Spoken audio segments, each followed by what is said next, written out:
Thumbs up on the video and subscribe to the channel if you enjoy the content. My goal for thumbs up on the video is going to be 25, and my goal for subscribers to the channel was 1,000, but you beautiful people helped me reach that goal already, so I've upped it to 2,000 YouTube subscribers by UFC 200. I think that I can get there with your help. So I'm going to talk about each fight from UFC Rotterdam just briefly and my pick, but I'm not going to talk about the main event because I've already done that video. You can click right here to go to that video or in the description box below. So Jeff, go ahead and drop the screen. Jeff, drop the fucking screen. Sorry guys, Jeff's a little slow. All right, so the first fight of the night is Yuta Ulka Sasaki versus whoop-ass Willie Gates. Gates is extremely dangerous early on, but he tends to fade. And he also has a pretty big gaping hole in his game, which is submissions, jiu-jitsu. Ulka's pretty decent there, and I also think that Ulka is more well-rounded, but I don't think that he's very tough. So what I think is going to happen in this fight is while Gates is the most dangerous early on in this fight, I think that he whoops Ulka's ass on his way to a KO TKO finish in round number 1.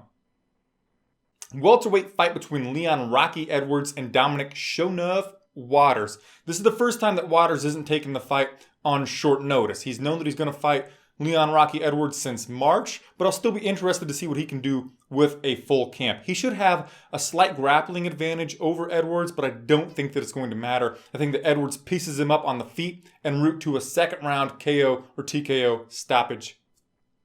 Flyweight fight between Kyoji, Gooch, Horiguchi, and Neil Two-Tap Seery. The Gooch has an 11-year age advantage. A fighter with an 11-year age advantage wins 70% of the time. I also think that he'll have a decided advantage in the most important stat in the flyweight division, which is speed. Neil is super tough though, so I don't see the Gooch getting a finish, but I'm confident in him picking up the win. I got him on my UFC pick'em by decision. Lightweight fight between Jan Cabral and Resa Madadi. If you love grappling and submission battles, you should love this fight because both guys are well versed in that department. And what happens often when this type of matchup is taking place is that their grappling negate each other and the fight ends up taking place on the feet. I think that Jan Cabral has an advantage in that department, and for that reason I've picked him by decision. The Super Saiyan was supposed to face Nick Hein in a lightweight fight, but Nick Hein pulled out with a spinal injury. He almost went quadriplegic or some shit like that, so that's kind of scary. So John Tuck is getting a late notice replacement. I think that John Tuck wins that matchup. I was actually going to pick him as the underdog against Nick Hein, so I'm kind of sad that that fight isn't taking place, but I hope that Nick Hein recovers and is just fine while John Tuck gets this victory. Perhaps we can book this fight later on down the road. Middleweight fight between Magnus Cedenblad and Garreth Soldier Boy McLellan. Now, when your name is Magnus Cedenblad, you don't need a fucking nickname. But hell, Magnus does have a nickname. It's Jaikin. I think that it means the pooch or pooch or some shit like that. Now, this dude has a 7-inch reach advantage on McLellan, and a fighter that has a 7-inch reach advantage wins 60% of the time. But he's also sat out for something like 18 months, and fighters who have sat out for 12 or more months only win 40% of the time. So the two stats go away from each other, and I guess that I have to actually look at their fighting styles. Cedenblad is a pretty hefty favorite, and despite having a reach advantage on most of his opponents, especially right here, he loves to grapple with dudes and control them on the ground. McLellan has been controlled on the ground a little bit in the past, so I think that Cedenblad could do that, but right now he's a pretty hefty favorite. I've seen some people that are parlaying him. I would not trust this guy on an 18-month layoff, and then also, I'm not real sure about his toughness. Perhaps he will surprise me. I am picking Magnus Cedenblad to win this fight, but I will not be surprised if Soldier Boy pulls one off. Lightweight fight between Rustam Tiger Khabilov and Chris Wade. What's fun about this matchup is that Khabilov has been fighting some pretty top-tier competition for the past couple of years, but he has been unsuccessful. Chris Wade has been fighting a little bit lower-tier competition, but has looked pretty decent. Both these guys are grapplers, so what I have to do for this fight to make my pick is basically, I think that Rustam Khabilov's career trajectory is like this, and Chris Wade's is like that, and for that reason, I'm picking Chris Wade to win a decision here. Women's strawweight fight between Karolina Kowalkiewicz and Heather Jo Clark. Honestly, guys, I don't care about this matchup. but Kowalkiewicz is the favorite, minus 200 or something. And also, Heather Jo Clark kissed her dad on the lips while in the octagon after one of her fights. I found that disturbing. I don't know what your culture is or what you think, but I found it a little weird. Kind of grossed me out a little bit. So since Karolina is the favorite and Heather Jo Clark kind of grosses me out, I'm picking her to win a decision.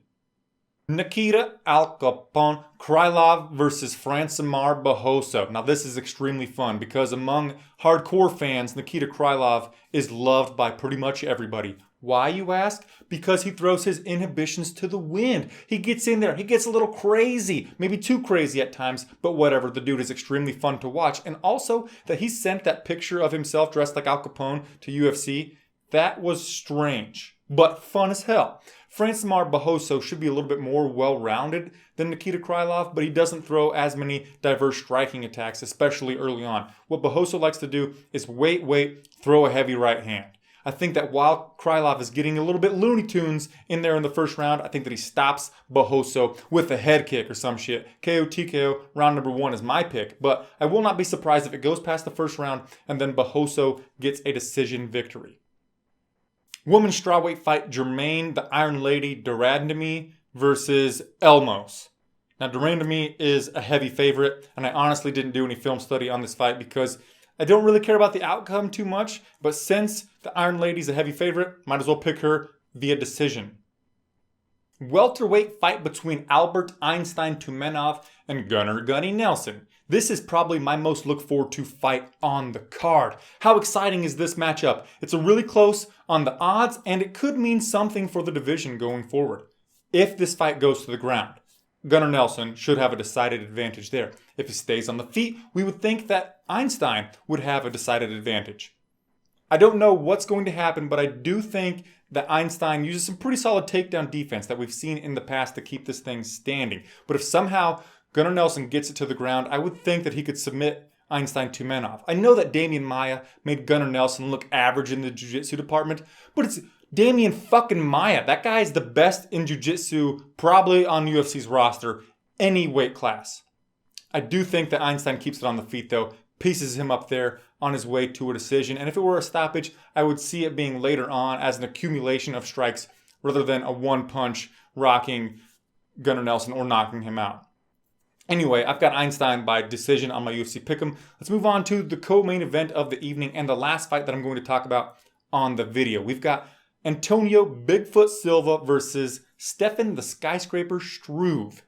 Antonio Bigfoot Silva. If there was one fighter on UFC's roster that needed TRT, maybe deserved TRT, it's him. Because he has acromegaly, a form of gigantism. And he has not looked good ever since they took it away. He got dropped by Francimar, Arlovski, and Mark Hunt. Recently, Bigfoot was protesting the stoppage when he fought Mark Hunt the second time. But, bro, I think that it's over for you. I think that you should probably retire. On the other side of the coin, though, we've got Stefan Struve, who once had a fight canceled because he had an anxiety attack in the locker room before walking out to face Matt Meathead Mitrione.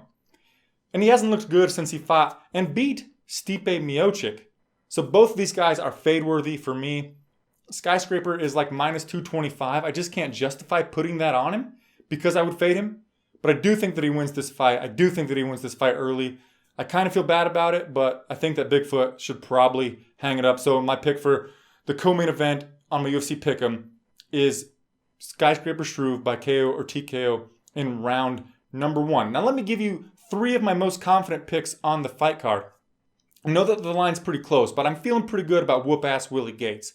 I'm also feeling pretty good about Leon Rocky Edwards, and then I'm feeling real good about the Gooch, Kyoji, Horiguchi. So the first 3 fights of the night, I'm pretty confident in who is going to win each one of them. So that brings us to the end of the video. Once again, give the video a thumbs up and subscribe to the channel. My goal is 25 thumbs up on the video. My goal is 2,000 YouTube subscribers by UFC 200. I know that is steep and that is a tough goal to get, but I think that with your help, we can get there. It would mean a lot to me if you'd hit that button that says subscribe and help me out with that goal. And I will see you on my next video. Namaste.